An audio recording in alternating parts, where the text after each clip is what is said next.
औज़ु बिल्लाहि मिनश्शैतानिर्रजीम बिस्मिल्लाहिर्रहमानिर्रहीम। आज का अगला सबक जो है ये तसर्रुफ़ात लफ्ज़ी के हवाले से है। आपको मैंने बताया था कि कुछ तब्दीलियाँ हो जाती हैं। अरबी जो है मुख्तलिफ़ अल्फ़ाज़ के अंदर तब्दीली करते हैं, हरूफ के अंदर तब्दीली करते हैं, जिसके ज़रिए से वो अल्फ़ाज़ को ताकि आसानी से पढ़ लें। तो ये उसकी किस्में हैं। तारुफ़ मैं नहीं करवा रहा, माज़रत तारुफ़ मैं नहीं करवा रहा इसका। बस आप ये ज़हन में रखिए, इसको ख़ुद आप एक दफ़ा पढ़ लीजिए, इनका इंट्रोडक्शन। बाकी आगे तफ़सील जो है वो हम जानेंगे। तफ़सील में सबसे पहले है कि सही की अक़साम में से सिर्फ़ महमूज़ और मुदाअफ़ में चंद जगह तग़य्युर वाक़या होता है, यानी तब्दीली वाक़या होती है। इसके कवायद कुछ दर्ज झैल हैं। ये मेन सरफ़ जो है ये है, वो मैंने बताया था ना भाई, सरफ़ जो है ये माँ का किरदार अदा करती है। माँ पहले तो बड़ी अच्छी लगती है जी, अम्मी बड़े अच्छे हैं जी, मैं वो जनाब जो बच्चा वो माँ के करीब करीब होता है, ठीक है जी। ये जी अब्बू जी बड़े वो हैं, बड़े सख्त हैं, बड़े गुस्से वाले हैं। लेकिन जब थोड़ा सा आगे चलते हैं, बच्चा थोड़ा बड़ा होता है, जवान होता है बच्ची जवान होती है, बड़ी होती है, तो माँ अब आहिस्ता आहिस्ता काम कराना सिखाना शुरू करती है, काम करवाती है, थोड़ा थोड़ा काम करने का तरीका सिखाती है। उस वक़्त मामा बड़ी बुरी लगती है, भाई ये तो बड़ा मसला बन गया, और ये तो मामा तो अब काम हमें करवाती है, आज तो अम्मी ने हमसे काम करवाया। उस वक़्त अम्मी जो है ना वो बड़ी बड़ा ही बच्चा घूर के देखता है, वो हो ये तो बड़ा जुल्म कर रही है भाई माँ बाप मेरे ऊपर। अम्मी जो है ना ख़ास तौर पे उस वक्त औलाद बाप की तरफ दौड़ती है, भाई ये जनाब अम्मी तो काम कराती है, अब्बू फिर अब्बू के पास जाकर बैठ गया, भाई अब अब्बू के पास बैठे हैं तो इसी बहाने से अब अम्मी बुलाएंगे तो नहीं ना, भाई चलो अब्बू के पास बैठी, अब मैं कैसे बुलाऊंगी। तो वो अब्बू के पास जाके शेल्टर लेके खामोशी से बच्चे जो है वो बैठ जाते हैं, दाल लगा के भाई अब्बू से। उस वक्त अब्बू अच्छे लगते हैं, अम्मी जो है ना वो बड़ी बुरी लगती हैं, क्योंकि वो काम की ट्रेनिंग दे रहे होते हैं ना। तो यही सूरत हाल अब यहाँ भी हो रही है। अभी पीछे तो चलो वो आसान था काम, तो बच्चे आसानी से कर लेंगे, यहाँ से आगे अम्मी अब ट्रेनिंग देने लगी है ना भाई काम कैसे करना। तो यहाँ जैसे जाके अक्सर बच्चे जो है वो भागते हैं इस एरिए से। ये है थोड़ा सा ही हिस्सा, लेकिन ये थोड़ा सा मुश्किल बच्चे इसको समझते हैं। मुश्किल है नहीं, बच्चे मुश्किल समझते हैं। तो मैंने आपको पहले बताया था कि जितने भी टीचर्स हैं वो स्टूडेंट को मोटिवेट करें, उसे समझाएं, उनकी हौसला अफजाई करें, उन्हें डिसहार्ट मत होने दें, उनका जो वो कॉन्फिडेंस लेवल है उसे लो मत करें। हम लोग क्या करते हैं, बच्चों को इतना झिड़क देते हैं, इतना डांट देते हैं कि पता नहीं, बच्चा जनाब अपने आप को समझता है मैं तो कुछ कर ही नहीं सकता, मैं कुछ कर ही नहीं सकता, मुझे तो आता ही नहीं है, मैं इस काबिल ही नहीं। ये नहीं करें, बच्चे को टॉर्चर मत करें कि उसका ज़हन ये सोचने पर मजबूर हो जाए कि मैं कर ही नहीं सकता। बल्कि बच्चे को इस तरह मोटिवेट करें कि उसे कॉन्फिडेंस, उसका लेवल डाउन ना होने दें। कॉन्फिडेंस लेवल पर आप निकम्मे से निकम्मे बच्चे को, जिसको आपकी बकौल निकम्मा है जनाब, बिल्कुल नील है, नील से नील स्टूडेंट भी जो है उसको कॉन्फिडेंस लेवल उसका अप करके कॉन्फिडेंस लेवल के ऊपर आप उसको कहाँ से कहाँ पहुँचा सकते हैं। अल्हम्दुलिल्लाह इस बात का मुझे तजर्बा है। मैंने पहले भी आपको बताया था कि शायद आपको बताया या किसी और क्लास को पढ़ाते हुए बताया, बल्कि मैंने किसी को बताया ज़रूर कि हाँ सच्ची आपको ही बताया था, दौराने क्लास मैंने बताया था। उनमें से कुछ बच्चियाँ तो मेरे पास पढ़ती रही हैं, तो ग्रुप में भी शामिल है, उनको पता चल गया होगा। ये मैंने कलमात बोले थे कि मैट्रिक की क्लास ही 9th क्लास का पीरियड था, और साइंस और मुतालिया के सब्जेक्ट मेरे पास आए थे, और बच्चों के पास 3 से 4 महीने का वक्त बाकी था, 3 से 4 महीने, और लफ्ज़ एक की भी समझ नहीं आती थी। तो मैंने आपको बताया था ना कि वो उनको दिमाग में बैठा हुआ था कि ये प्रोटीन क्या होता है, ये जनाब कैलोरीज़ क्या होती हैं, ये क्या होता है, वो क्या होता है। वो बच्चे सवाल करते थे, तो वो सवाल, जब सवाल का जवाब नहीं मिलता था, मुतमईन नहीं होते थे। तो मसला ये है कि मैंने सिर्फ उनके कॉन्फिडेंस लेवल को पुट करके रखा, थोड़ा सा कॉन्फिडेंस लेवल को डाउन नहीं होने दिया। जहाँ वो थोड़ा सा अपने आप को डिसहार्ट समझने लगे, भी मैं ये तो हम कर नहीं सकते, तो मैंने उस जगह पर ये किया कि उनको हौसला दिया और उनके कॉन्फिडेंस लेवल को डाउन नहीं होने दिया, और उनको कहा कि आप कर सकते हो। जब उन्होंने थोड़ा सा भी किया तो उनको अप्रिशिएट किया कि भाई मज़ा आ गया, भाई आज मैं बड़ा राज़ी हूँ आप पे, बहुत खुश हूँ। इस बात पर उन्होंने सबक में इजाफ़ा करना शुरू कर दी। यकीन माने कि साइंस का सबक, जनरल साइंस पढ़ी थी उस वक़्त, तो आप ख़ुद अंदाज़ा कर लें, आप में से बहुत सारे बच्चे मैट्रिक भी कर रहे होंगे या कईयों ने मैट्रिक किया होगा, तो आप इस बात का अंदाज़ा कर लें कि एक पैरा या 2 पैरों से ज़्यादा जो है सबक कोई बच्चा नहीं सुनाता। मैं आपको बताऊं कि वो क्लास की बच्चियां उन्होंने मुझे 1.5 सफ़ा तक सुनाया। मुतालिया पाकिस्तान जिसको बच्चे कहते हैं, इतना खुश्क मज़मून है, उसके 2-2 एक-एक वर्का 1.5 वर्का सुनाया, यानी 3-3 सफ़े जो है मुझे सबक के सुनाए उन्होंने। कैसे सुनाए हैं वो याद कर लेते थे और उनका हौसला बढ़ाई रखा, उनका कॉन्फिडेंस लेवल मैंने गिरने नहीं दिया। उनको कॉन्फिडेंस हो गया कि हम कर सकते हैं। उन्होंने फिर पूरी जी जान लगा दी अपनी, और पूरी जी जान लगा के मेहनत की और कामयाब हुए। तो उस्ताद का काम होता है स्टूडेंट को इस तरीके से उसका कॉन्फिडेंस लेवल अप करना कि वो बच्चा जी जान लगा दे। वो कमज़ोर, अपने आप को कमज़ोर मत समझे। अगर कमज़ोर भी है तो उसको ये महसूस ना होने दो कि तुम कमज़ोर हो, कि बेटा जी आप कमज़ोर हैं। क्यों? अगर आप उसको ये एहसास दिला दोगे कि तुम कमज़ोर हो, तो वो अपने सर पे सवार कर लेगा, मैं कमज़ोर हूँ, मैं कमज़ोर हूँ, तो वो कुछ नहीं कर सकेगा। जिस तरह इसका तजर्बा आप करके देख लीजिएगा, वैसे करिएगा नहीं, अच्छा नहीं होता ये तजर्बा। वैसे एक हकीकत बता रहा हूँ, जब बंदे के सर में दर्द होगा ना, तो सर में दर्द है, आप उसे सोचना शुरू कर दें, हाय मेरे सर में दर्द, हाय मेरे सर। जितना आप उसको सोचेंगे, जितना सर दर्द की तरफ तवज्जो करेंगे, वो और ज़्यादा बढ़ती जाएगी, और ज़्यादा बढ़ती जाएगी, और ज़्यादा तकलीफ होगी। लेकिन आप उसे इग्नोर करते जाएं, अच्छा खैर है, कोई थोड़ी बहुत ही आप पे ख़त्म हो जाती, थोड़ा थोड़ा आहिस्ता आहिस्ता उसको इग्नोर करते जाएं, तो वो उसको फील करना कम कर दें, यानी उसको कम फील करें। तो आहिस्ता आहिस्ता जितना आप उसे कम सोचेंगे, वो डाउन होना शुरू हो जाएगी। क्यों? क्योंकि आपने उसकी तरफ तवज्जो छोड़ दी, आपने उसको अपने सर पे सवार नहीं किया। जब सवार नहीं किया तो आपका जिस्म जो है उसका कॉन्फिडेंस लेवल ऊपर हो गया। अब वो जो है अपने बीमारी के ख़िलाफ़ उसकी क़ुव्वत मुदाफ़ियत बढ़ गई, क्योंकि आपने अपने जिस्म की सपोर्ट की है, तो वो उस बीमारी को जल्द अज जल्द जो है वो ख़त्म कर लेगा। लेकिन अगर आप उसको सोचते रहेंगे तो वो आप अपने जिस्म को कमज़ोर कर रहे हैं, उसका जिस्म का जो है ना वो बीमारियों के ख़िलाफ़ जो क़ुव्वत मुदाफ़अत है उसे कमज़ोर कर रहे हैं, क्योंकि आप ख़ुद कमज़ोर होते चले जा रहे हैं। आप उसको अपने ऊपर सवार कर रहे हैं, तो क़ुव्वत मुदाफ़अत कमज़ोर होना शुरू हो जाएगी। जब क़ुव्वत मुदाफ़अत कमज़ोर होगी, बीमारी हावी होना शुरू होगी, बढ़ना शुरू हो जाएगी। इसी तरह स्टूडेंट में भी यही है कि स्टूडेंट का कॉन्फिडेंस लेवल जब आप लो कर देंगे, यानी उसको बता देंगे आप बेटा कमज़ोर हो, वो अपने ऊपर उसे सवार कर लेगा, उससे उसका कॉन्फिडेंस लेवल लो हो जाएगा। आप ज़ोर भी लगा देंगे, जितना मर्ज़ी ज़ोर लगा दें, बच्चा वो आगे चल ही नहीं सकेगा। उसका कॉन्फिडेंस लेवल नीचे ना जाने दें, उसके कॉन्फिडेंस लेवल को अप रखें, उसको हौसला दें, उसकी हिम्मत बढ़ाएं, उसके जनाब उसको सपोर्ट करें।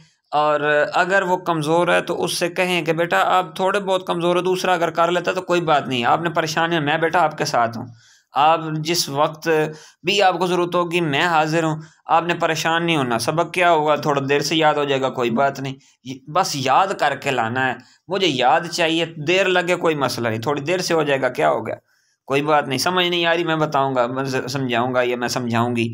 उसको हौसला दें।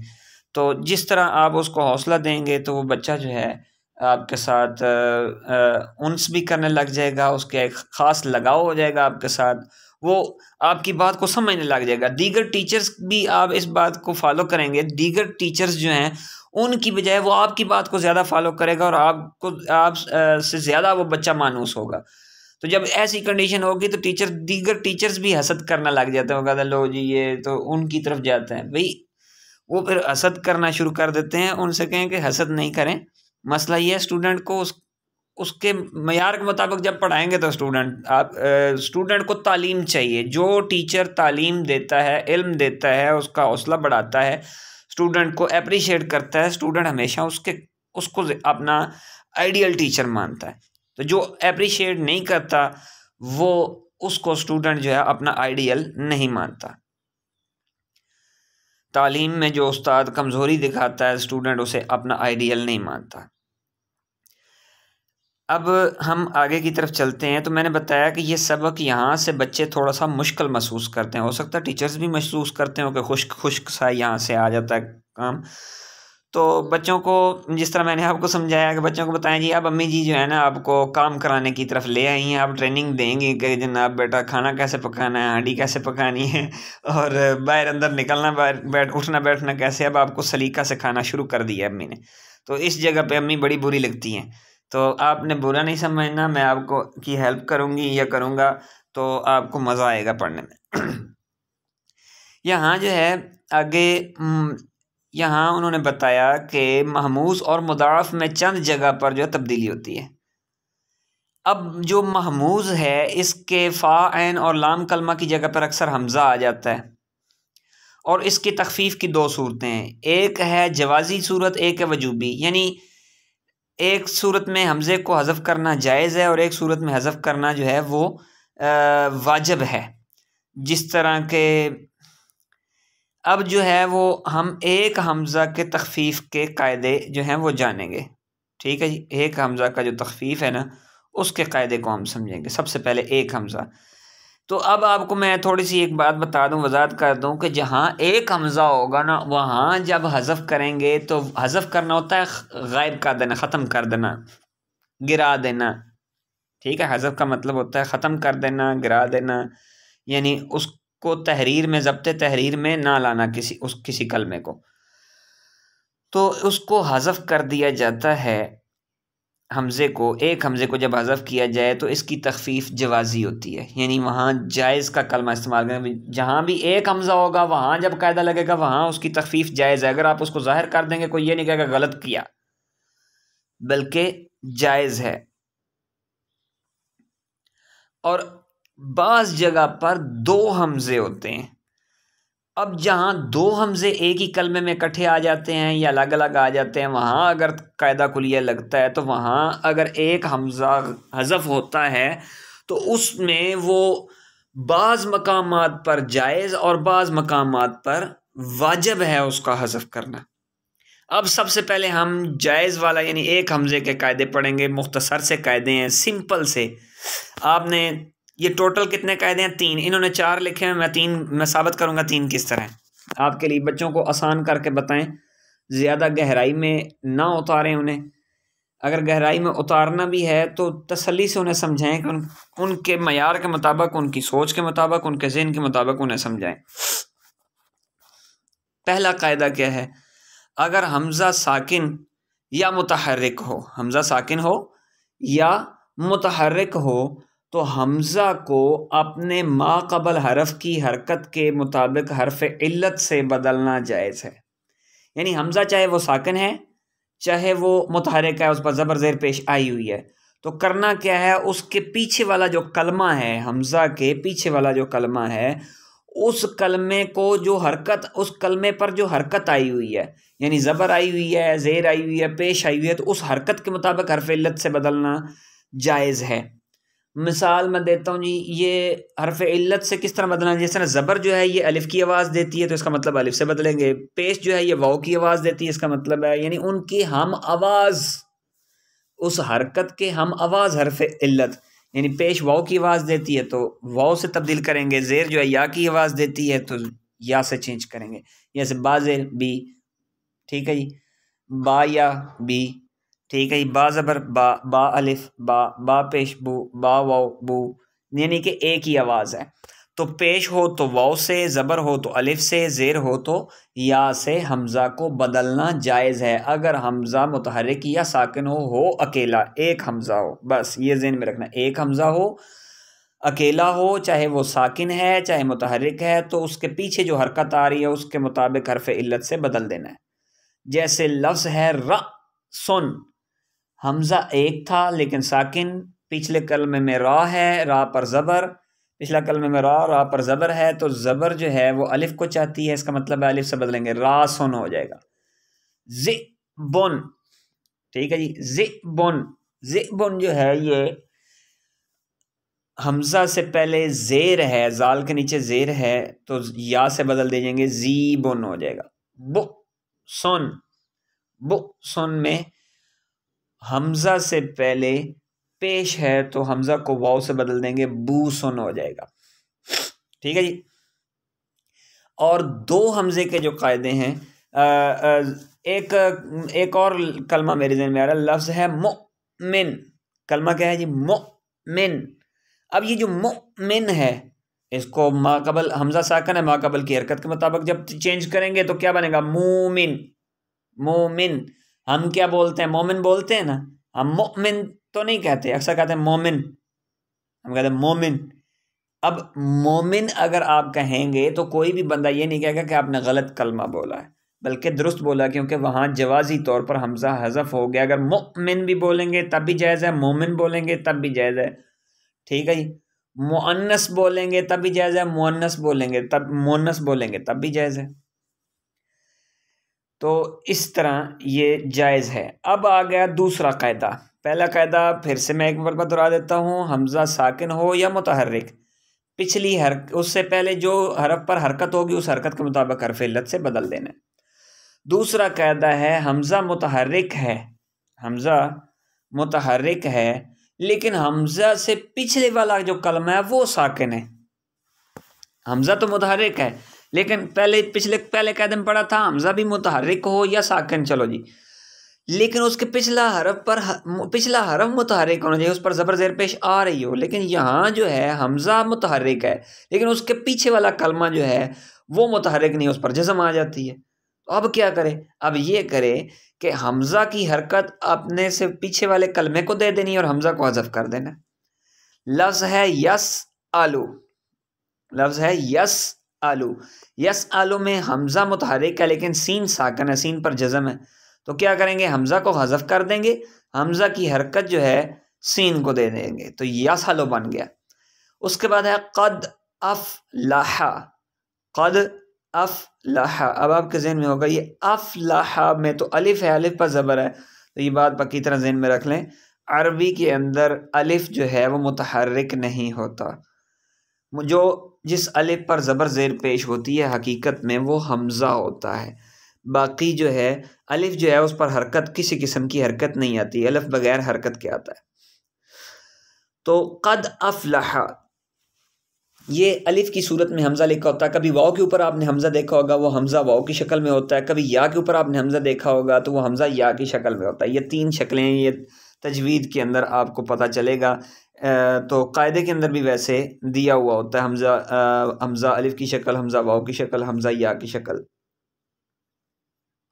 तो नहव के अंदर आपने एराब पढ़ा है, वाव अलिफ या के साथ एराब, हरफ इल्लत का एराब, तो वही हरफ इल्लत के ऊपर जो है हमज़ा आ जाता है, इनकी शक्लों में हमज़ा आ जाता है। तो क़द अफ़लहा, अब अफ़लहा में अलिफ जो है ये हमज़ा था, अलिफ के ऊपर जो है वो हमज़ा यानी अलिफ मुतहर्रिक है, हमज़ा मुतहर्रिक है, ज़बर थी।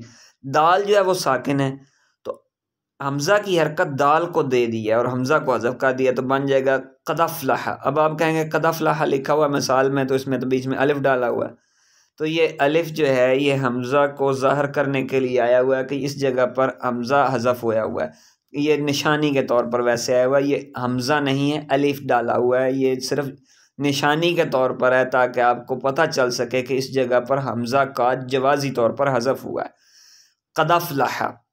उसके बाद आ जाता है शैउन, लफ्ज़ है शैउन। अब शैउन में हमज़ा पर तनवीन है और या जो है वो साकिन है पहले, तो इस तरह किया, हमज़ा को हज़फ कर दिया यानी ख़त्म कर दिया, तो हमज़ा की हरकत माक़बल को दे दी, इसी कायदे के मुताबिक बन गया शैउन। उसके बाद आ जाता है दौउन। दौउन में वाव साकिन है, हमज़ा की हरकत वाव को दे दी है, हमज़ा को गायब कर दिया, हज़फ कर दिया, दौउन बन गया। तीसरा कायदा और पहला कायदा एक ही है, ये दोबारा यूज़ हुआ है। यहाँ उन्होंने कहा हमज़ा मफ्तू का माक़बल मज़मूम या मकसूर हो तो उसको ज़म्मा के बाद वाव और कसरा के बाद या से बदलना जायज़ है। तो ये बात पीछे कर चुके हैं कि हमज़ा मुतहर्रिक या साकिन हो तो इसके माक़बल जो भी हरकत होगी उस हरकत के मुताबिक हरफ इल्लत से बदलना है। तो यहाँ मज़मूम और मकसूर अलग-अलग उन्होंने जिक्र किया, तो ये जिक्र करने की ज़रूरत नहीं, बच्चों को ये कायदा का छुड़ा दे, उन्हें कहें कि ये तीसरा कायदा और पहला कायदा एक ही है, बस उसकी तफसील ज़रा दे दी है, आगे मज़ीद तफसील से लिख दिया, वैसे एक ही कायदा है। अब आ जाता है चौथे नंबर वाला कायदा। चौथे नंबर वाला जो कायदा है, जब हमज़ा मुतहर्रिक का माक़बल वाव या या मद्दा हो, वाव मद्दा, या मद्दा, या जायदा हो, या तसगीर आ जाए, मुसगर के लिए या आ जाती ना, वो हो। अब 3 किस्मों के अल्फाज बताए, वाव या मद्दा, वाव या मद्दा, या जायदा, वाव या मद्दा या जायदा हो, दोनों वाव भी और या भी। या जो है या तसगीर आ जाए तो उसी कलमा होने भी शर्त यह है उसी कलमे में ही हो, ये नहीं है कि पहले कलमे में और दूसरा दूसरे कलमे में, नहीं, पहले एक ही कलमे में आ जाए। तो क्या करना होगा, हमजा तो उसी कलमा में हो तो हमजा को माक़बल हरफ की जिन्स से बदल देना, बदलना जायज़ है। मतलब या है तो या से बदल देंगे, अलिफ वाव है तो वाव से बदल देंगे हमजा को, तो यहाँ बदलना जायज़ है। अब फिर क्या है, जब आप उसे बदल देंगे तो फिर उसमें इदगाम करना जो है ये वाजिब है। इदगाम कहते हैं एक हरफ को दूसरे हरफ में दाखिल कर देना।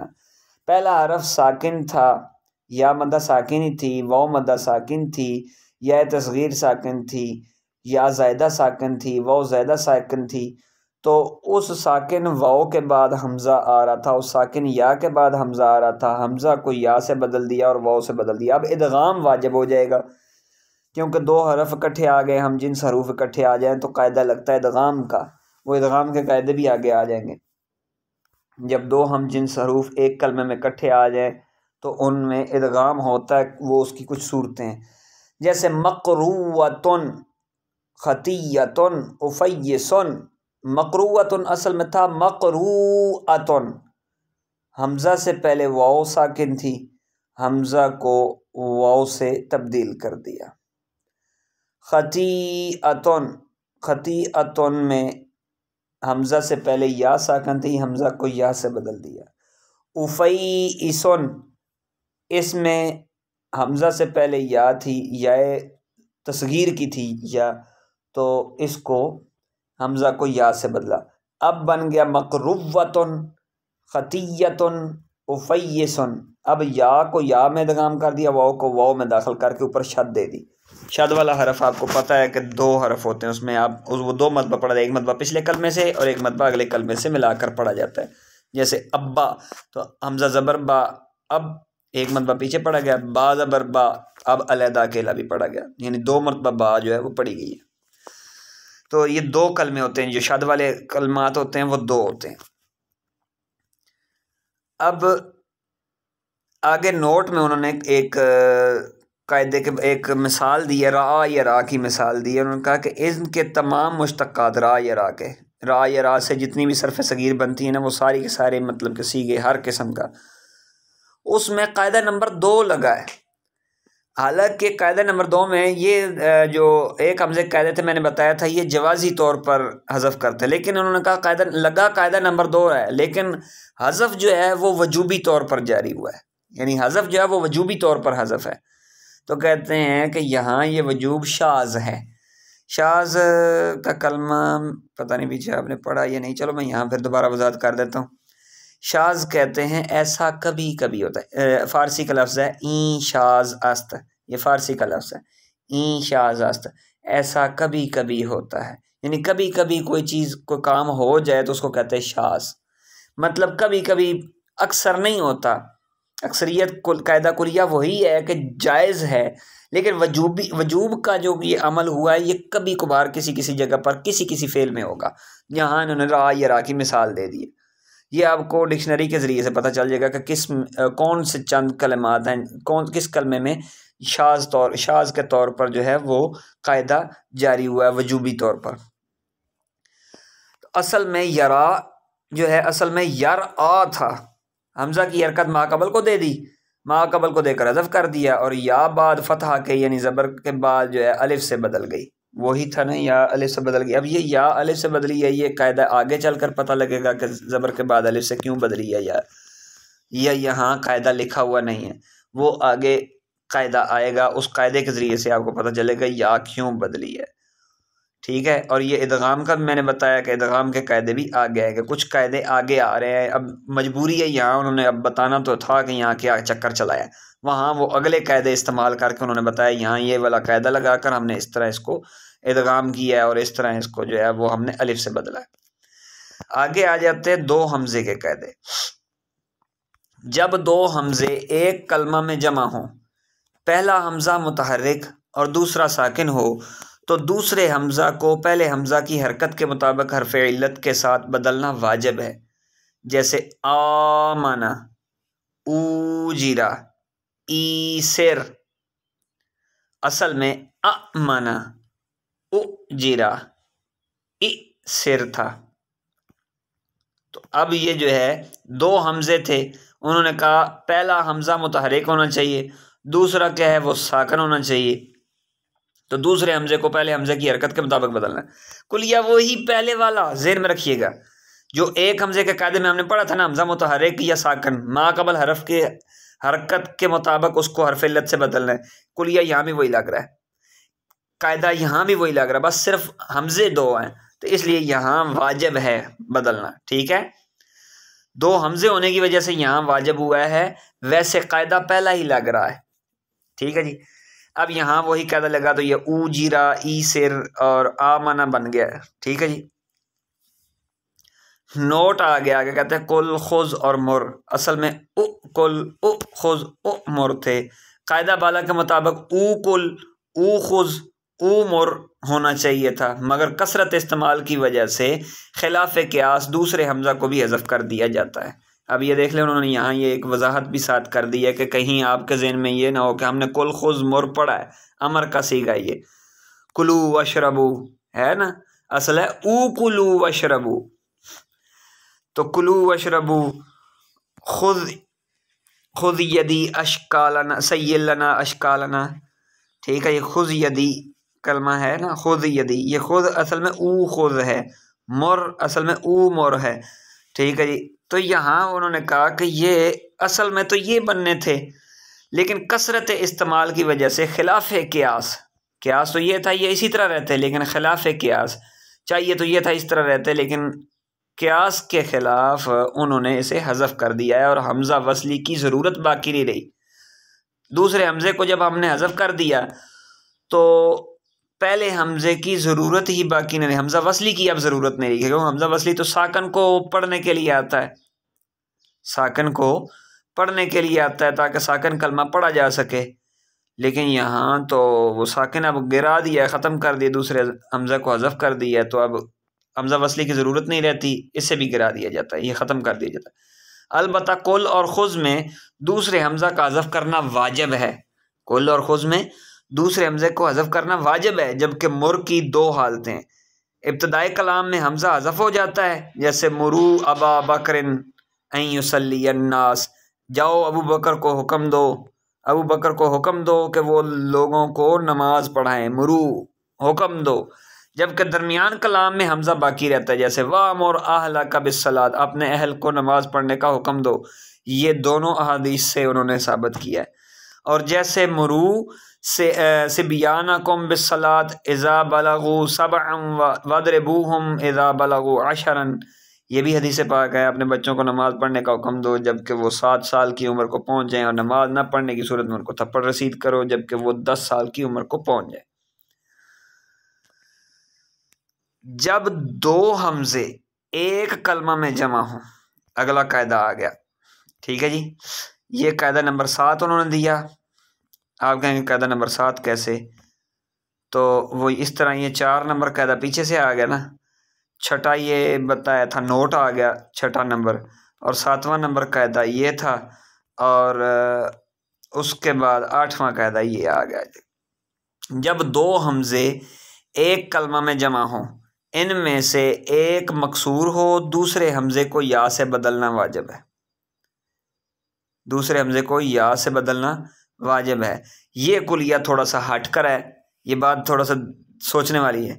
दो हमज़े एक ही कलमे में जमा हो गए, उनमें से कोई एक, ये नहीं है कि पहला, चाहे पहला हो चाहे दूसरा हो, दोनों में से कोई एक हमज़ा जो है वो मकसूर यानी ज़ेर वाला है, तो दूसरे हमज़ा को या से बदलना वाजिब है। जैसे जाइन अय्यमतुन, जा इन असल में जा ए उन था और अय्यम्मतुन असल में अइम्मतुन था। ठीक है जी, अइम्मतुन।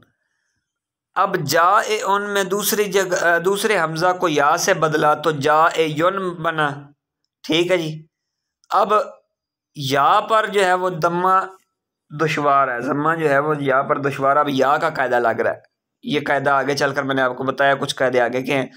या पर जो है या पेश को पसंद नहीं करती, क्योंकि या की हरकत तो पसंदीदा हरकत ज़ेर है, ज़बर को बर्दाश्त कर लेती है, ज़ेर को बर्दाश्त कर लेती है, लेकिन तनवीन को बर्दाश्त या पेश को बर्दाश्त नहीं करती। या पर आप कहीं भी देख लें, ठीक है, या जहाँ भी आएगी वहाँ तनवीन नहीं होगी। आप गौर से पूरा कुरान उठा कर देख लें, उस पर पेश नहीं होगी या के ऊपर। ठीक है, बहुत ही कम जगह है जहाँ या पर पेश आएगी, सिर्फ मुजारिया के अलामत मुजारिया में पेश आएगी। ठीक है जी, और कुछ ख़ास ख़ास जगह जिस तरह अय्युहा का कलमा है, लेकिन आखिर पे अगर या आ जाए तो आखिरी या के ऊपर आप कहीं भी देख लें वहाँ पेश नहीं होगी। तो अब या पर जो है वो पेश दुश्वार थी, इसलिए इसे हज़फ किया। ठीक है, ये या की हरकत तनवीन थी, तनवीन जो है वो दो साकिन जमा हो गए, इज्तिमाई साकिनैन से या गिर गई। ठीक है जी, या पर जो तनवीन थी ना, जम्मा दुश्वार था, उस तनवीन को हमने हज़फ कर दिया, ख़त्म कर दिया, क्योंकि या जो है उसको चाहती नहीं है। अब जो हमज़ा था, पहले वाला हमज़ा, वो साकिन था। ठीक है जी, हाँ जी, हमने यहाँ पर या पर कह रहे थे जम्मा जो है वो दुश्वार था, हमने उससे जो है वो हज़फ कर दिया। जब जम्मा को ख़त्म किया तो ज़ाहिर बात है तनवीन तो थी ना, तनवीन जो है वो शिफ्ट हो गई हमज़ा की तरफ, जा इन बन गया वो जा इन। आगे या साकन थी, अब या साकन को कैसे पढ़े? जा इन भी तनवीन भी साकन है, या भी साकन है। अब आप कहेंगे तनवीन कैसे साकन है? असल में तनवीन जो है ये शॉर्टकट फॉर्म है, कुछ बातें तजवीद की हैं। तनवीन जो है ये नून साकन की शॉर्टकट फॉर्म है। जिस तरह के हमज़ा ज़ेर नून इन, तो हमज़ा दो ज़ेर इन, तो ये असल में हमज़ा ज़ेर नून इन को शॉर्टकट में हमज़ा दो ज़ेर इन लिख दिया है। ठीक है, इसका मतलब नून साकिन था। तनवीन का जो नून है, नून साकिन नून तनवीन के कायदे आपने तजवीद के अंदर पढ़े होंगे, तो जिन्होंने नहीं पढ़े वहाँ से देख लीजिएगा। तो नून साकिन जो है और नून तनवीन वही होता है, असल में वो नून साकिन की शॉर्टकट फॉर्म होती है। इस तरह मैंने बताया था ना, खड़ी ज़बर खड़ी ज़ेर उल्टा पेश, ये जो है वाव मद्दा अलिफ मद्दा और या मद्दा की शॉर्टकट फॉर्म है। इसी तरह तनवीन की शॉर्टकट फॉर्म जो है वो तनवीन शॉर्टकट फॉर्म है किसकी? नून साकिन की। तो अब नून साकिन जहाँ नहीं लिखना का उनका मूड होता वहाँ वो तनवीन दे देते हैं। तो अब तनवीन भी साकिन थी, इन तनवीन के आखिर में नून जो है वो साकिन है और या भी साकिन है। जब दो साकिन एक जगह पर इकट्ठे हो जाएं तो वो पढ़े नहीं जा सकते, इसलिए एक साकिन को उड़ा देते हैं। तो या जो है वो ख़त्म कर दी गई, इस वजह से गिर गई है, या इज्तिमाई साकिनैन से गिर गई। बाद सरफियों के नज़दीक जा ए उन में कलब किया जाएगा, यानी इनके नज़दीक असल में जा ये उन था, हमज़ा को या की जगह और या को हमज़ा की जगह ले आए और फिर कादिन के कायदे से या को हज़फ कर दिया। वही कायदा जो लगाया ना, ये वाला साकिन वाला, तनवीन या साकिन और तनवीन साकिन दोनों इज्तिमाई साकिनैन की वजह से या गिर गई। वो कहते हैं बाज़ ये चक्कर चलाते हैं, बाज़ कहते हैं इस तरह का भी सिस्टम हो जाता है। अब आ गया अय्यम्मतुन में दूसरे हमज़ा को या से बदलना जायज़ है, क्योंकि ये असल में अमेमतुन था, असल में अमेमतुन था और इसका कसरा आर्जी है। अगर दो हमज़े इब्तदाई कलाम में इकट्ठे हो जाएं, अगला कायदा आ गया। ठीक है, ये उसका कसरा जो है आर्जी है आइम्मा का। ठीक है जी, तो या से बदलना जायज़ है। अगर आइम्मा भी पढ़ेंगे तब भी ठीक है, अय्यम्मा पढ़ेंगे तब भी ठीक है, दोनों तरह जायज़ है। वाजिब नहीं है, वो मैंने बताया था ना, बाज़ जगहों पर वाजिब और बाज़ जगहों पर वाजिब नहीं है। तो या वाले का जा इन में वाजिब था, लेकिन यहाँ वाजिब नहीं है, यहाँ जायज़ है या से बदलना। दूसरा कायदा है, अगर दो हमज़ा इब्तदाई कलाम में इकट्ठे हो जाएं और इनमें से कोई भी मकसूर ना हो, यानी ज़ेर वाला ना हो। अब हमजे दो आ गए हैं लेकिन जेर वाला कोई नहीं, तो दूसरे हमजे को वाव से बदलना वाजिब है, पाए पहला ज़बर वाला है। आप समझ रहे हैं, चाहे दूसरा ज़बर वाला है, चाहे पहला ज़बर वाला है, चाहे पहला पेश वाला है, चाहे दूसरा पेश वाला है, हमें इससे गर्ज नहीं, जेर नहीं होनी चाहिए किसी भी, पेश और ज़बर दोनों चल सकते हैं। तो दूसरे हमजे को वाव से बदलना वाजिब है, जैसे अवादेमो, ओवैदेमो और ओवम्मेलो, असल में आदेमो, ओ ऐदेमो और ओ अम्मेलो था, तो वाव से इसे तब्दील कर दिया गया। आगे कहते हैं उक्रेमो, सीगा वाहिद मुतकल्लिम, असल में भी ये सीगा ओ अक्रेमो था, कायदा ऊपर जो कायदा वाला लगा है उस कायदे के मुताबिक ओ वक्रेमो होना चाहिए था, मगर दूसरे हमजे को कसरत इस्तेमाल की वजह से खिलाफ क़ियास हज़फ कर दिया गया और मुज़ारिया की बाकी तमाम गर्दान में ओक्रेमो की मुआफ़क़त की वजह से हमज़ा हज़फ किया गया, हमज़ा हज़फ हो गया, अगरचे इज्तमाई हमज़ा तैन नहीं है, यानी दो हमज़ों का इज्तमा भी नहीं है, इसके बावजूद उसे हज़फ कर दिया गया। ये क़ियास के ख़िलाफ़ हज़फ किया गया। मैंने बताया ना, शाज़ वाली बात भी बाज़ जगह पर आ जाती है, तो यहाँ भी शाज़ का ही कायदा लगा कि कभी कभी ऐसा हो जाता है। उसके बाद एक और नोट आ गया, एक नोट ये है, दूसरा नोट ये है, नोट इन्होंने बड़े जोड़ के रखे हुए हैं। ख़ताया, जिसका मुफ़रद ख़तियतुन है, असल में ख़ता ये ओ था, अलिफ ज़ायद के बाद या वाक़या हुई है, इसे हमज़ा से बदल दिया। अब दो हमज़े इकट्ठे हो गए, पहला मकसूर था और दूसरे को वजूबन या से बदल दिया, ख़ता एयो हुआ। अब पहले हमज़ा को तख़फ़ीफ़न या मफ़तूहा से बदल दिया, पहले हमज़ा को तख़फ़ीफ़ करने के लिए या ज़बर वाली से बदल दिया और आखिरी या को मा कबल या मफ़तू होने की वजह से अलिफ से बदल दिया, तो ख़ता या बन गया, ये जमा है ख़ताया। उसके बाद आ जाते हैं अब महमूज़ के अबवाब कौन कौन से हैं। बाब दरब यदरिब से अदब यादिब, अदबन, नासरा से आमर यामुर, अमरन, फतहा से करा यक़राउ, क़राअतन, सामिअ यस्माउ से आमिन यामनु, अमनन, कारोमा से यकरमो, कारोमा यकरमो से आदबा यादबो अदबन। अब यहाँ क़िराअतन में जो है ये थोड़ा सा एक रौला बन गया है। अब आपके ज़हन में होगा फ़तह याफ्ता फ़तहन होता है, तो यहाँ क़िराअतन क्यों किया, तो ये क़िराअतन कायदे लग कर हुआ है, जो पीछे हम कायदे पढ़ कर आए। अब यहाँ बच्चों को बताएं जी, आदबा में कौन सा कायदा लगा, कोई कायदा लगा, यादेबो में कौन सा लगा, पहला कायदा लगा या देबो था, यादेबो असल में या देबो था, आदबा या देबो अदबन था ना, तो या देबो था, या देबो में दूसरे हमज़ा से पहला हरफ मुतहरिक था, हमज़ा को माकबल की हरकत के मुताबिक तब्दील किया, तो या देबो हो गया, पहला कायदा लगा एक हमज़े का। आगे फ़हुआ आदेबुन है, ये फ़हुआ अदेबुन था, ठीक है। अदेबुन जो है वो फ़हुआ आदेबुन ही, सॉरी आदेबुन ही आएगा, अदेबुन नहीं है। आगे वो उदिबा था, उदिबा, युदाबो में युदाबो आगा, युदाबो। अब युदाबो में वाव के ऊपर हमज़ा था, युदाबो। अब जो युदाबो था इसमें वो आपने हमज़ा साकन या मुतहर्रक माकबल हरफ की हरकत के मुताबिक उसे हरफ इल्लत से बदलना है, तो माकबल पेश थी इसलिए युदाब हो गया।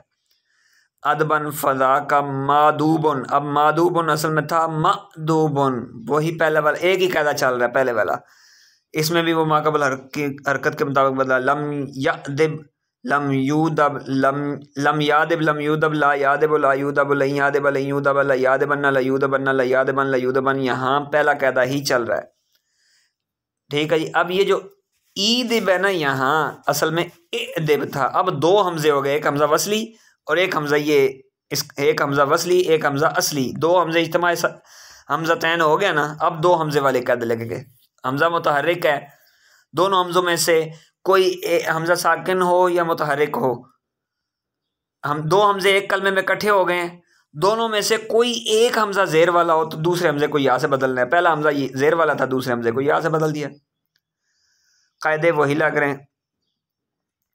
उम्मीद है कि आपको समझ आ गई होगी। इसको आपने अब गर्दान को पहले आपने किस तरह लिखना है, गर्दान को सीधी तरह लिखना है, हमज़ा डाल कर लिखना है, फिर उसके ऊपर तालील करके कायदे लगाने की कोशिश करनी है। ये आपने इस गर्दान को लिखना है अदबाई अदबा यदबो अदबन फहुवा आदबन व उदिबा युदबो अदबन फज़ाका मअदूबुन लम यदब लम युदब लम यदब ला युदब लन यदब लन युदब ला यदबन ला युदबन ला यदबन ला युदबन अल अम्रु मिन्नु इदब लितुदब लियदब लियुदब वन्नही अन्हु ला तदब ला तुदब ला यदब ला युदब वज़्ज़र्फु मिन्हु मअदबुन मअदबान आदबुन। उसके बाद जनाब वल आलत मिन्हु मिदबुन मिदबान मआदिब मिदबतुन मिदबतान मआदिब मिदाबुन मिदाबान मआदिब। आगे आ रही आदबो आदबान आदबूना और अवादिबो, ये असल में अवादिबो नहीं आदिबो था, अवादिबो सारी ठीक है। आगे उदबा उदबा यान उदबा यातुन उदबुन व उदैबा। आगे मा आदबहु व आदबही, इसको असल गर्दान के मुताबिक पढ़ेंगे। उसके बाद अमरा यामरो में कौन सा कायदा लगता है ये आप ढूंढेंगे, ठीक है जी। और ढूंढने की कोशिश करें, अगर ना मिले तो मुझे बताएं, मुझे ये बताएं एक एक गर्दान करके रोज़ की। ये मैं सबक ज़्यादा दे रहा हूँ तो इसका ये मतलब नहीं कि आप एक ही दिन में सारा करेंगे। ये 2 दिन का पिछला ना का जवाब मैं क्लियर कर रहा हूँ वो कोई मजबूरी थी जिसकी वजह से मैं नहीं भेज सका। तो ये आप सुने, हर गर्दान का ऊपर आप जो है प्रैक्टिकल करते हुए एक एक गर्दान आप डेली बेसिस की उसकी प्रैक्टिस करें। प्रैक्टिस करने के बाद ये वीडियोस आपके पास मौजूद हैं, आप इन्हें सुने, बार बार सुने, जहाँ से समझ ना आए फिर पूछें। और जब आप कर लें तो उसके बाद इसका हल करें, प्रैक्टिकल करें। प्रैक्टिकल करके मुझे बताएं, मुझे भेजें कि ये जनाब मैंने सही किया है या नहीं किया है। पूछ लें कि ये मैं इस नहज पर जा रही हूँ या जा रहा हूँ तो ये सबक इस तरह लिख रहा हूँ तो क्या ये ठीक है, कायदा ठीक लगा रहा हूँ कि गलत है। अगर सही होगा तो मैं बताऊँगा सही है, गलत होगा तो बताऊँगा गलत है, उसका समझा दूँगा। उसके बाद साला या सालो आ गया, ये भी एक हमज़ा आ गया। क़रा या क़राओ, ये भी एक हमज़ा आ गया। तो उसके बाद जनाब आगे सलासी मजीद फी में 2 हमज़े होते हैं, ये है 2 हमज़ों वाला अमना युमिनु, ठीक है जी। अमना आमना असल में अमना था, ठीक है। अमना युमिनु ईमानन असल में ईमानन था, यही इसी से ईमान निकला। देखें ईमान, बहुत सारे अल्फाज आपको मिलेंगे नए नए। ईमान जो है ये आमना से निकला है। फ़हुआ मुमिनुन, ये मोमिन मैंने जो मिसाल दी थी असल में मुमिनुन है, ठीक है जी। तो यहाँ ये गर्दान आप करेंगे, इसमें एक हमज़े के भी कायदे लगेंगे, 2 के भी लगेंगे। उसके बाद जनाब ई तामरा आ गया, असल में ए तामरा था, ए तामरा या तामरो ए तिमारन, ठीक है जी। व ओ तो मेरा ए तामरो व ओ तो मेरा यु तामरो ई तिमारन फ़ज़ा का मु तामरन लम या तमिर लम यु तमर ला या तमिरो ला यु तमरो लन या तमिरा लन यु तमरा ला या तमिरन ला यु तमरन ला या तमिरन ला यु तमरन, ठीक है। ए तमिर लितु तमर लिया तमिर लियु तमर, इस तरह करके ये गर्दान आप लिख लेंगे हमज़े के साथ और फिर उसकी तालील करेंगे। इसको कहते हैं तालील करना, यानी इल्लत को दूर कर देना। उसके बाद आ जाता है बाब इस्तिफ़ाल से इस्ताज़ना, ठीक है। वह मुस्तअज़िनुन, ठीक है। इज़न से निकला है इस्ताज़ना, इजाज़त लेने के माने में।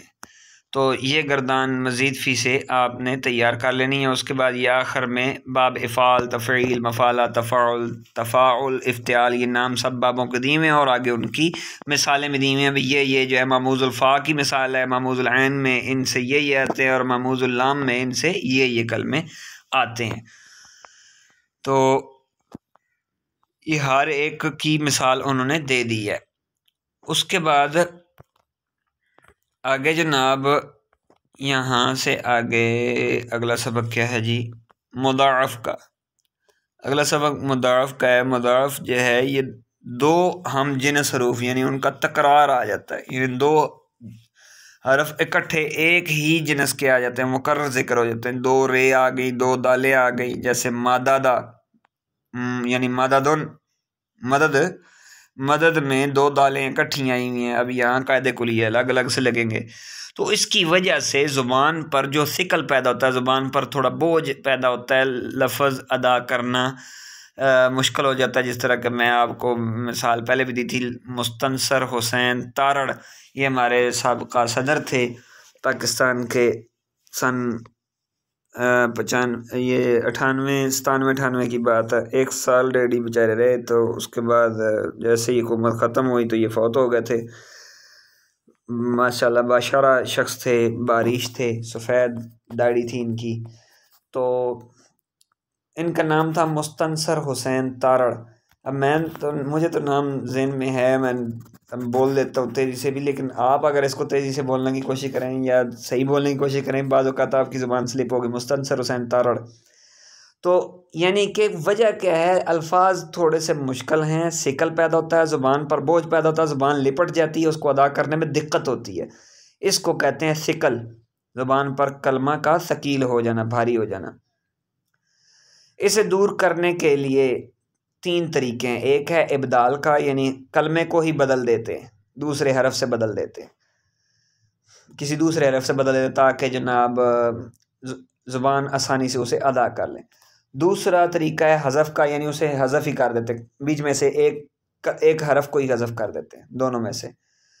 और तीसरा तरीका है इदगाम का, यानी इदगाम जो है वो इस तरह के एक कलमे को दूसरे में इकट्ठा कर देते ताकि पढ़ने में आसानी हो, मुश्किल पेश ना आए। तो इब्दाल की सूरत क्या है, जब दो हम जिनस या करीबुल मखरज हरूफ, दो हम जिनस हरूफ हों या करीबुल मखरज हों, तो इनमें से एक को दूसरे हरफ से तब्दील करना, ठीक है जी, इसको इब्दाल कहते हैं। तो इब्दाल की 2 सूरतें, एक समाई है और क़यासी। एक है अरबों से हमने उसे सुना हुआ, और एक क़यास के मुताबिक जो है वो कायदे कुलिये के मुताबिक चलते हैं। उसके बाद आ जाता है हज़फ। 2 हम जिन्स हरूफ में से एक को गिरा दिया जाता है। इसकी भी 2 सूरतें, एक समाई है, हज़फ़ समाई है, यानी कि अरबों से हमने उसे इसी तरह सुना। और दूसरा हज़फ जो है बाब तफ़ाउल, और तफ़ाउल के मुज़ारिया में जब 2 ता इकट्ठी हो जाती हैं तो उस सूरत में ये कलमे में कुछ तब्दीली वाक़या होती है, वो आगे चलकर कायदा कुलिया बताएंगे, ये सिर्फ तारफ़ हो रहा है। उसके बाद इदगाम आ जाता है, 2 हमजिनस या करीबुल मखरज हरूफ को मिलाकर पढ़ा जाए, जैसे मद्दा और अबद्तु। अब दाल और ता दोनों का मखरज एक है, तो अबद्तुम, मा अबद्तुम, सूरत काफिरून में अबद्तुम पढ़ते हैं, अबद्तुम नहीं पढ़ते, अबद्तुम। दाल की आवाज़ और ता की आवाज़ दोनों की मिक्स निकलती है। माजरत, बीच में फंडिंग के लिए ऐलान कर रहे हैं मदरसे में, तो वो मुझे रोकना पड़ रहा है, बीच में 2 मरतबा हो गया आगे। तो यहाँ मैं बताना चाहता हूँ, अगर मुदगम और मुदगम फ़ी, यानी जिस कलमे में इदगाम किया गया है और जो कलमा इदगाम हुआ है, एक ही जिनस के हों तो दोनों लिखने में आते हैं और पढ़ने में दोनों आते हैं, वरना लिखने में दोनों और पढ़ने में सिर्फ एक आता है। जैसे उन्होंने मिसाल दी है, ये अबद्तुम वाली मिसाल ले लें, ठीक है जी, अबद्तुम वाली मिसाल लें, दाल और ता जो हैं, तो ये इस सूरत में। आगे जनाब इदगाम की 3 सूरतें, एक है जायज़ है इदगाम, एक में है इदगाम वाजिब है, और एक है मुमतने, वहाँ इदगाम करना मना है। अब कवायद आ जाते हैं, कवायद सरसरी से हैं, फटाफट इसको हम खींच लेते हैं, जल्दी समझ आ जाएगी। जब 2 हम जिनस हम मखरज या करीबुल मखरज हरूफ इकट्ठे आ जाएं तो पहले को दूसरे में इदगाम करते हैं, पहले को दूसरे में करते हैं। और इसकी मुख्तलिफ सूरतें हैं। पहली सूरत क्या है कि पहला हरफ साकन है और दूसरा मुतहरक लाजमी से है, हरकत उसकी लाजमी है, तो दोनों हम जिनस हों तो पहले को दूसरे में इदगाम करना वाजिब है। जैसे मद्दुन, सर्रफा, युसर्रिफु तसरीफ़न, ये वहाँ वो कायदा यही लगा हुआ। गर्दान तो हमने कर ली थी, लेकिन हमें पता नहीं था वहाँ शद क्यों आ रही है, तो ये इस वजह से है। उसके बाद जैसे मददुन और सर्रफुन था असल में। आगे कहते हैं अगर दोनों हरूफ करीबुल मखरज या हम मखरज हों, करीबुल मखरज हों या हम मखरज हों, यानी उन दोनों का मखरज करीब है या एक ही मखरज से दोनों हरूफ अदा होते हैं, तो दूसरे को पहले की जिन्स से बदल कर इदगाम करना वाजिब है। जैसे इद्दा, असल में इद्ता था, ता को दाल से बदल कर दाल में इदगाम कर दिया, बशर्ते के बाब इफ्तिआल हो। शर्त यह है बाब इफ्तिआल होना चाहिए, तब ये इस तरह होगा, वरना हर जगह पर ये कायदा नहीं लगेगा। बाब इफ्तिआल के कायदे आगे अलहदा आ रहे हैं, बाब इफ्तिआल के कायदे आगे अलहदा आ रहे हैं, वो अब आगे अलहदा पढ़ेंगे। आगे कहते हैं जी, अगर दोनों हरूफ मुतहर्रिक हों और इनका मा कबल मुतहर्रिक या हरफ मद्दा हो तो पहले की हरकत हज़फ करके दूसरे में इदगाम करना वाजिब है। फिर से सुने, दोनों हरफ जो है मुतहर्रिक हैं, पहला जो है पहले की हरकत या हरफ मद्दा हो, यानी उनसे पहले वाला हरफ मुतहर्रिक होना चाहिए या हरफ मद्दा होना चाहिए, तो पहले की हरकत हज़फ करके दूसरे में इदगाम करना वाजिब है। जैसे मद्दा हाजा, असल में मादादा और हाजा था। मादादा में पहले दोनों से पहले जो है वो हरकत थी, मुतहर्रिक था पहला कलमा, इसलिए पहले दाल को दूसरी में इदगाम करना वाजिब हो गया।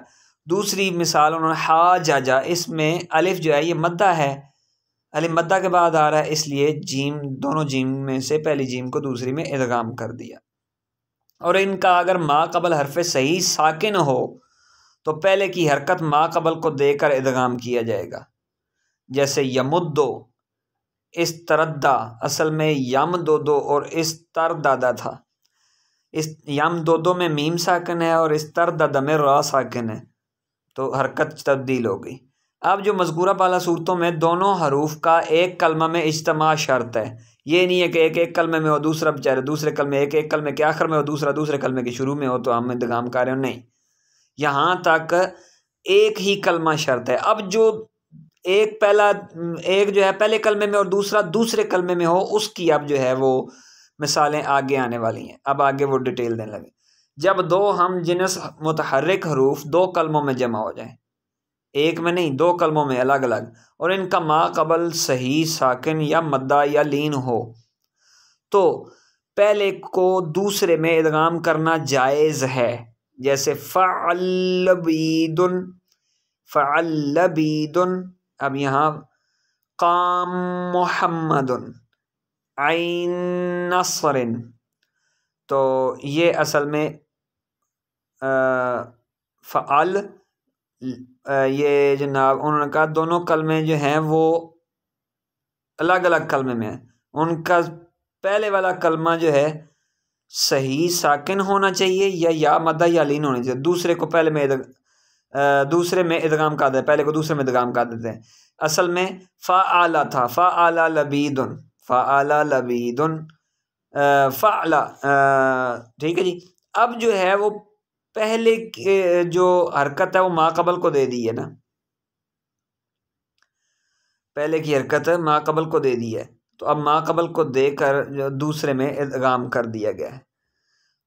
काम मुहम्मदुन में अलिफ मद्दा की मिसाल है, ठीक है जी। दूसरी मिसाल क्या है,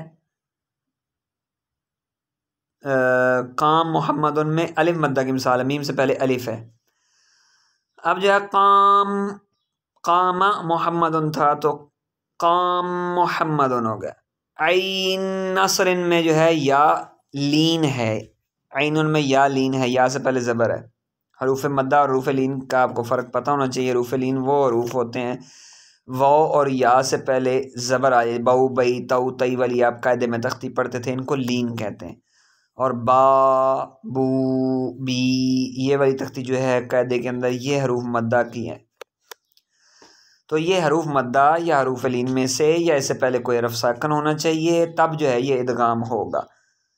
अब इसकी मैं मिसाल कुरान पाक से दूँ, आपने कारी अब्दुल बासित अब्दुल समद मिस्री, उनकी तिलावत आप सूरत फातिहा इंटरनेट पे यूट्यूब पे आप सर्च करें तो लिखें सूरतुल फातिहा बाई कारी अब्दुल बासित मिस्री, अब्दुल समद मिस्री तिलावत, वो एक सादी तिलावत होती है जिस तरह नमाज में करते हैं, वो नहीं तिलावत, वो कुरान पाक की जिस तरह कारी हज़रात महफ़िलों में करते हैं इस तरह की तिलावत उन्होंने की हुई है।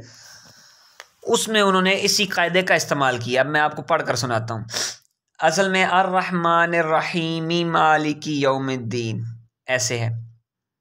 अब वो क्या पढ़ते हैं, अल्हम्दुलिल्लाहि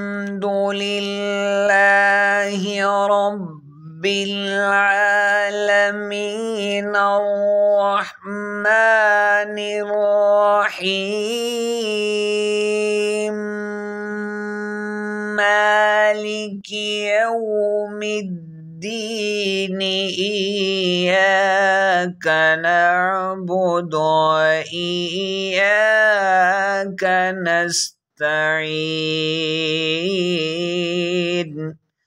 वो इस तरह पढ़ते हैं रहीम मालिकी। अब रहीमी मालिकी नहीं, रहीम मालिकी, क्योंकि पहली मीम से पहले रहीम के अंदर या जो है वो मद्दा है, इस वजह से यहाँ इदगाम किया। तो ये जायज़ की सूरत है, ये बात ज़हन में रखनी है, जायज़ की सूरत है, आप इसे अलग भी पढ़ सकते हैं। दूसरी सूरत ये थी कि जब दो हम जिन्स हरूफ में से पहला मुतहर्रिक और दूसरा आर्जी सकून यानी हरफ जाज़म और रिक्कत की वजह से साकन हो, रिक्कत नहीं सॉरी वक़फ़ की वजह से, वक़फ़ की वजह से साकन हो, तो इदगाम और फ़क्के इदगाम दोनों जायज़ हैं। बसूरत इदगाम दूसरे हरफ को फ़तह कसरा और माक़बल मज़मूम होने की सूरत में ज़म्मा देना भी जायज़ है, जैसे लम यमुद्दो और लम यमदुद, दोनों तरह पढ़ना जायज़ है।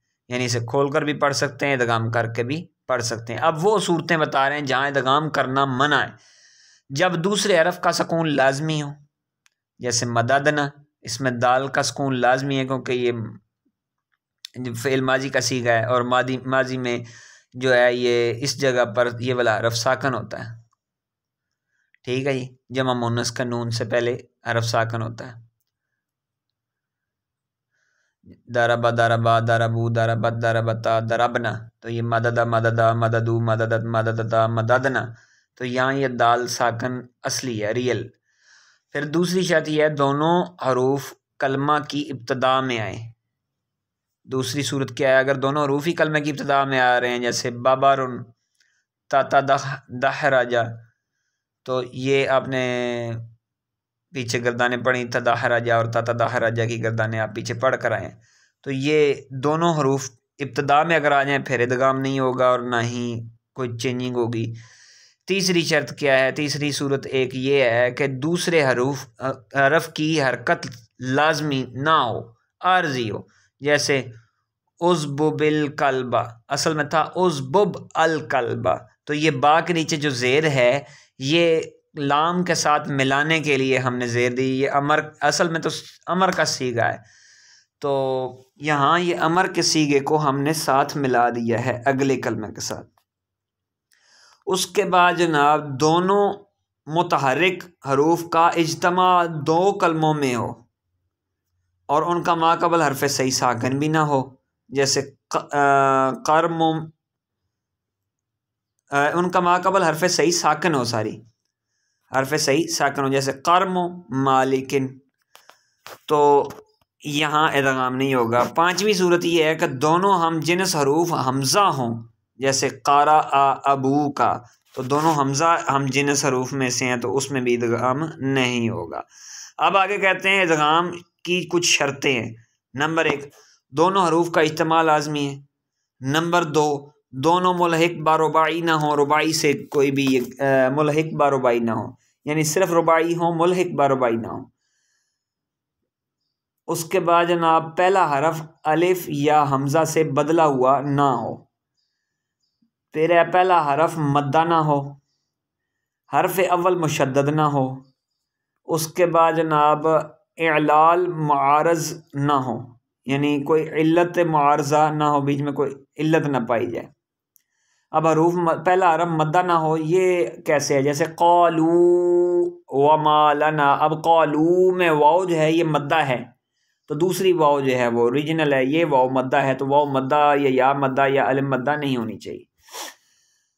उसके बाद है इलाल मुआरज़ ना हो, ये आपको बता दिया। इसम मुतहर्रिकुल ऐन, यानी ऐसा इसम ना हो जिसकी ऐन कलमा मुतहर्रिक हो, यानी ज़ैल 5 औज़ान में से किसी एक वज़न पर ना हो, जैसे साबाबुन, फ़ाअलुन, रेदिदुन, फ़िअलुन, सुरुरुन, फ़ुअलुन, सिललुन, फ़िअलुन, दुअरुन, फ़ुअलुन वगैरह वगैरह। इन 5 औज़ान पर नहीं आना चाहिए। उसके बाद इदगाम से इल्तबास का अंदेशा ना हो, जैसे क़ूबिलुन, ठीक है जी। तो इल्तबास ना पाए। इल्तबास ये होता है कि बिल्कुल ही अल्फाज का जिसको कहते हैं भुलेखा पैना, किसी और दे नाल रलन दा भुलेखा